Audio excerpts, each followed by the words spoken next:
Hello बच्चों, स्वागत है आपका हमारे चैनल में। तो बच्चों, आज की वीडियो में हम आपके लिए लेकर आए हैं सीबीएसई का क्लास 10वीं का कक्षा 10वीं का हिंदी का पेपर, मिड टर्म पेपर आज हम सॉल्व करने वाले हैं। तो बच्चों, वीडियो को स्टार्ट करने से पहले अगर आप चैनल पर नए हैं तो चैनल को सब्सक्राइब कर लीजिएगा। तो चलिए आज की वीडियो को स्टार्ट करते हैं।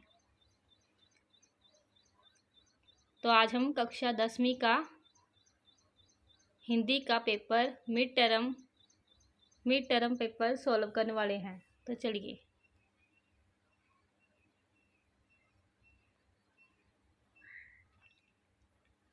तो पहले आपको निम्नलिखित गद्यांश को ध्यानपूर्वक पढ़े और पूछे गए प्रश्नों का उत्तर लिखिए। पहले आपको इसको पढ़ लेना है, उसके बाद प्रश्न पूछे गए हैं उनके आंसर इसमें से देखकर देने हैं। तो पहला प्रश्न है, वैज्ञानिकों की चिंता के क्या कारण हैं? 4 ऑप्शन दी गई हैं। यहाँ पर आ जाएगा सही ऑप्शन आ जाएगी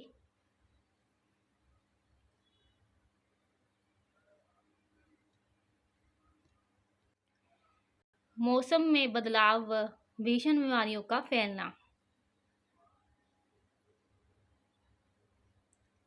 तो सही ऑप्शन इसकी आ जाएगी राइट आंसर, मौसम में बदलाव व भीषण बीमारियों का फैलना। प्रदूषण के बढ़ने का कारण आप क्या मानते हैं? प्रकृति से छेड़छाड़, बढ़ते वाहनों की संख्या, पेड़ पौधों की अत्यधिक कटाई, उपरोक्त सभी। तो उत्तर आ जाएगा उपरोक्त सभी, हम सभी को मानते हैं। वैज्ञानिकों ने मौसम में बदलाव व भीषण बीमारियों के फैलने का क्या कारण पाया? बाढ़, प्रदूषण, भूकंप, ओलावृष्टि। तो उत्तर आ जाएगा प्रदूषण, राइट आंसर प्रदूषण। अंतर्राष्ट्रीय समुदाय किसके लिए प्रयास्त है? तो राइट आंसर आ जाएगा इसके प्रदूषण को रोकने के लिए, प्रदूषण को रोकने के लिए। सामूहिक प्रयास का क्या आशय है? सभी नागरिक मिलकर कोशिश करें, सभी जानवर मिलकर कोशिश करें, सभी पेड़ पौधे मिलकर कोशिश करें, सभी कल कारखाने मिलकर कोशिश करें। सभी नागरिक मिलकर कोशिश करें, राइट ऑप्शन। निम्नलिखित काव्यांश को ध्यानपूर्वक पढ़े और पूछे गए प्रश्नों के उत्तर दे। पहले इसको अच्छे से पढ़ लेना है, उसके बाद जो प्रश्न पूछे गए हैं उनके उत्तर देने हैं। तो इनको अच्छे से पढ़ लीजिए।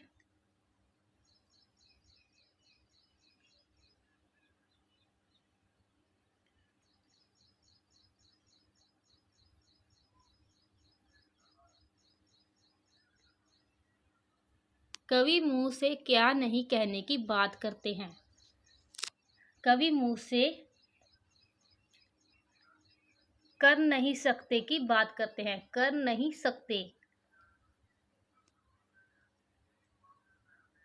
कर नहीं सकते ऐसी बातें कौन करता है? कौन करता है? मेहनती करता है, भाग्यवादी करता है, निकम्मे करते हैं, कर्मवादी करते हैं। निकम्मे करते हैं, राइट ऑप्शन निकम्मे। कवि क्या सोचने के लिए कहते हैं? क्यों नहीं कर सकते, राइट ऑप्शन। कवि क्या सोचने के लिए कह सकते हैं? सोचने के लिए कहते हैं हमें, क्यों नहीं कर सकते। तैरना सीखने के लिए क्या करना होगा? तैरना सीखने के लिए हमें जल में उतरना होगा।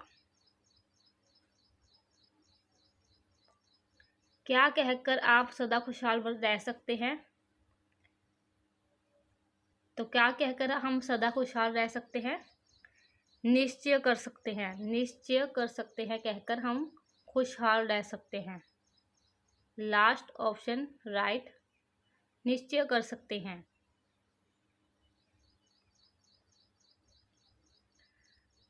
तो इसको भी अच्छे से पढ़ लेना है, उसके बाद पूछे गए प्रश्नों के उत्तर देने हैं। है जन्म लेते जगह में एक ही पौधा उन्हें है पालता, रात में उन पर चमकदा चांद भी एक ही सी चांदनी है डालता। मैं उन पर है बरसता एक सा, एक ही उन पर हवाएं हैं वही। पर सदा ही यह दिखाता है हमें ढंग उनके एक से होते नहीं। छेद कर कांटा किसी की उंगलियां फाड़ देता है, किसी का वसन। प्यार डूबी तितलियों का पर कतर। भंवर का है भेद देता श्याम तन। फूल लेकर तितलियों को गोद में, भंवर को अपना अनूठा रस पिला। नीर सुगंधी और निराले ढंग से, है सदा देती कली काजी खिला। है खटकता एक एक सबकी आंख में, दूसरा है सोता सुर शीश पर। किस तरफ कुल की बड़ाई काम दे, जो किसी में ही बड़प्पन की कसर, किसी में हो बड़प्पन की कसर। तो हमने ये पढ़ लिया है। उसके बाद प्रश्न पूछे गए हैं, किसी की उंगलियां कौन छेद देता है? तो कौन छेद देता है हमने पढ़ा है कांटा, उत्तर आ जाएगा कांटा। भंवरे का शरीर किस रंग का होता है? भंवरे का शरीर काले रंग का होता है, काला, राइट ऑप्शन। तितलियों को गोद में कौन लेती है? तितलियों के गोद में फूल लेते हैं, फूल। फूल भंवरे को क्या पिलाता है? रस पिलाता है, दूसरी ऑप्शन सही है, रस। फूल और कांटा किसके प्रतीक है? फूल और कांटा सज्जन और दुर्जन के प्रतीक हैं।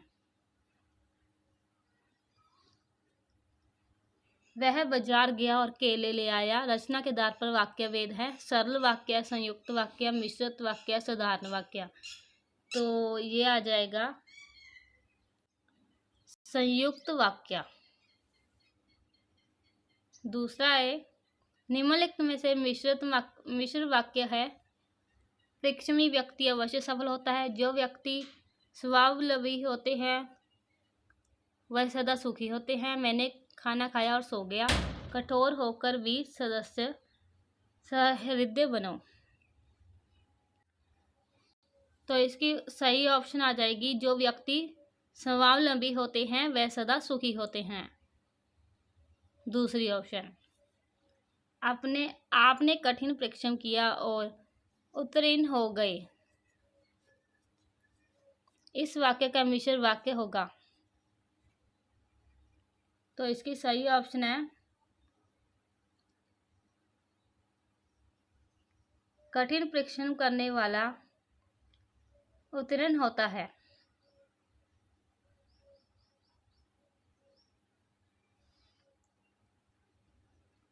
मैंने देखा कि एक सांप रेंगते हुए घास में छिप गया। रेखा की उपवाक्य का भेद है।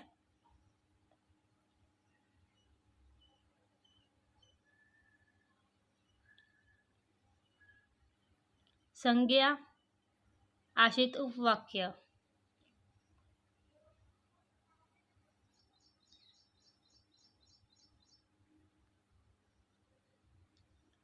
निम्नलिखित में से संयुक्त वाक्य है। उसने समझाया था मैंने नहीं समझा, राइट ऑप्शन है, उसने समझाया था मैंने नहीं समझा। निम्नलिखित वाक्य का वाच्य लिखिए। मैंने पत्थर लिखा। तो ये क्या है? कर्तावाच्य, कर्मवाच्य, भाववाच्य, कर्णवाच्य। तो सही ऑप्शन यहाँ पर आ जाएगी कर्मवाच्य।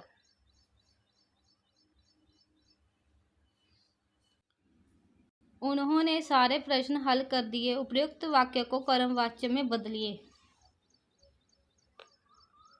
तो यहाँ पर सही ऑप्शन आ जाएगी उनके द्वारा सारे प्रश्न हल कर दिए गए, राइट ऑप्शन है, उनके द्वारा सारे प्रश्न हल कर दिए गए। मैं हंस नहीं सकता। उपयुक्त वाक्य को भाववाच्य में बदले। तो राइट ऑप्शन मेरे द्वारा हंसा नहीं जाता।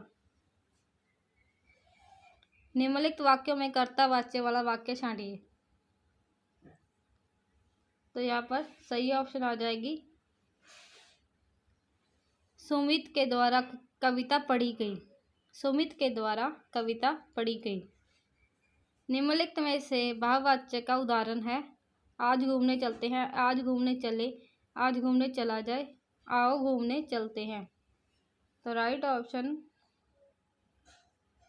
आज घूमने चला जाए।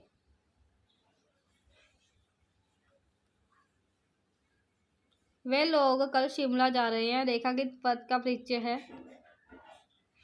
राइट ऑप्शन जातिवाचक संज्ञा एक वचन पुल्लिंग कर्ता कारक। रमा कलम से स्केच बनाती है, रेखा किस पद का परिचय है?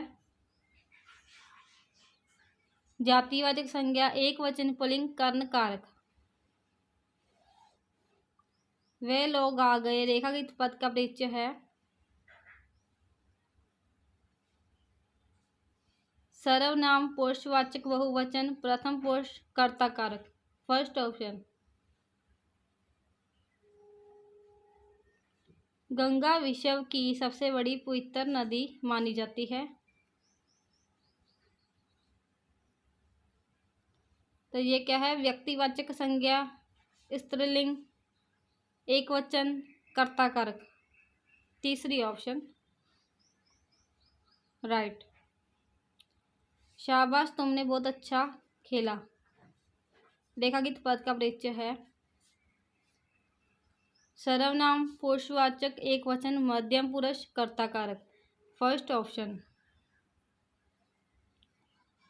सुबरन को ढूंढत फिरत कावी वह विचारी चोर, रेखा किस पद में अलंकार है? तो कौन सा अलंकार है ये? श्लेष। श्लेष अलंकार। पाहुन जो आए जो गांव में शहर के, अलंकार की पहचान कीजिए। उपमा अलंकार। प्रकृति मानो हंस रही है, अलंकार की पहचान कीजिए। उत्प्रेक्षा अलंकार। खिलखिला रही थी कलियां सारी, ठहाके लगा रहा था परिवेश, अलंकार की पहचान करिए। तो राइट ऑप्शन आ जाएगी अतिशयोक्ति अलंकार।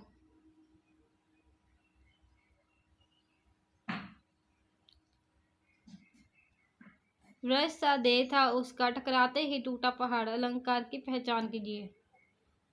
तो राइट ऑप्शन है रूपक अलंकार। निम्नलिखित गद्यांश को पढ़कर पूछे गए प्रश्नों के सही उत्तर विकल्प चुनकर लिखिए। पहले पढ़ लेना है।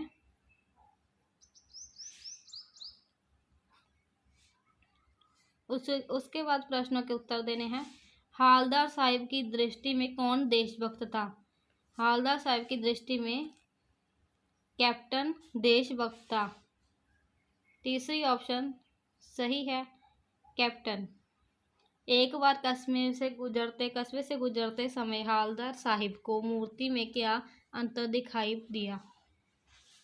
मूर्ति पर चश्मा नहीं था। राइट ऑप्शन, मूर्ति पर चश्मा नहीं था। चश्मे वाले के प्रति पान वाले के मन में कैसी भावना थी? घृणा की भावना थी। कैप्टन के अंदर किस गुण की प्रधानता दिखी?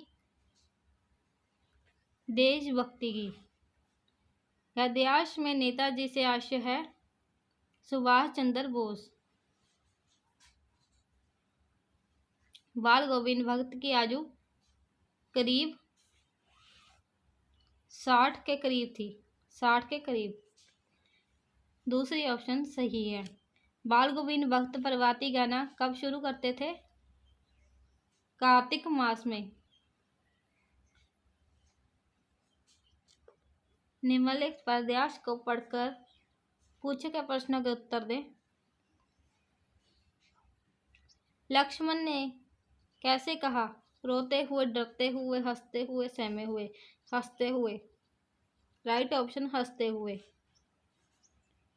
बोलते समय लक्ष्मण की आवाज में कठोरता सी, मिठास सी, कंपन थी, तीव्रता सी।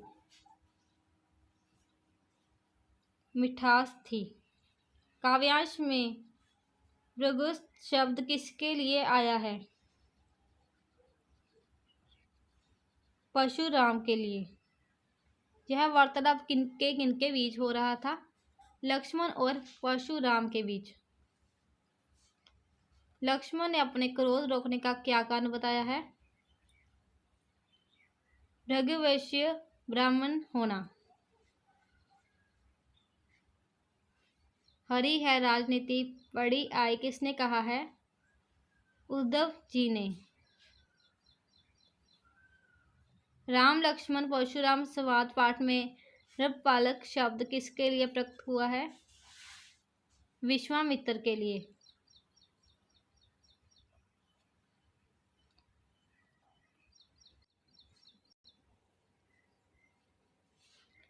पूछे गए प्रश्नों के उत्तर दे 25 से 30 शब्दों में। सेनानी ना होते हुए भी चश्मे वाले को लोग कैप्टन क्यों कहते थे? सेनानी ना होते हुए भी चश्मे वाले को लोग कैप्टन इसलिए कहते हैं क्योंकि उसके अंदर देशभक्ति की भावना कूट कूट कर भरी गई थी। भक्त ने अपने बेटे की मृत्यु पर अपनी भावनाएं किस तरह व्यक्त की? बेटे की मृत्यु पर भक्त ने पुत्र के शरीर को एक चटाई पर लिटा दिया और उसे सफ़ेद चादर से ढक दिया और उसने गीत गाकर अपनी भावनाएं व्यक्त की। भक्त की पुत्र वधू उन्हें अकेले क्यों नहीं छोड़ना चाहती थी? क्योंकि भक्त की पुत्र वधू उन्हें अकेले इसलिए छोड़ना नहीं चाहती थी क्योंकि भक्त के बुढ़ापे का वह एकमात्र सहारा था।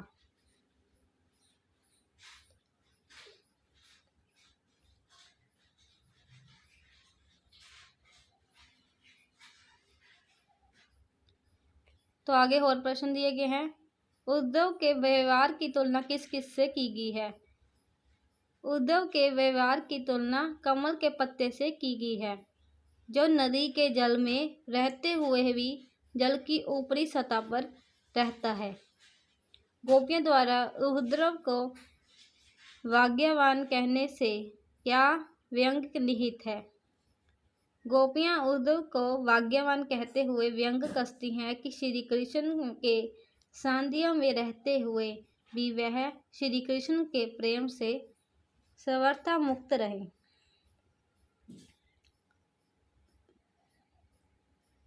कवि आत्मकथा लिखने से क्यों बचना चाहता है?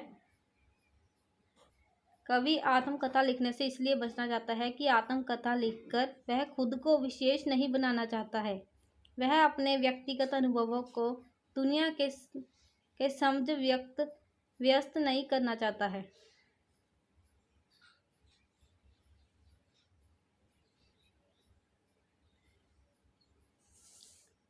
तो आगे और प्रश्न दिए गए हैं जिनका उत्तर 50 से 60 शब्दों में देना है। उसके बाद निबंध, अनुच्छेद,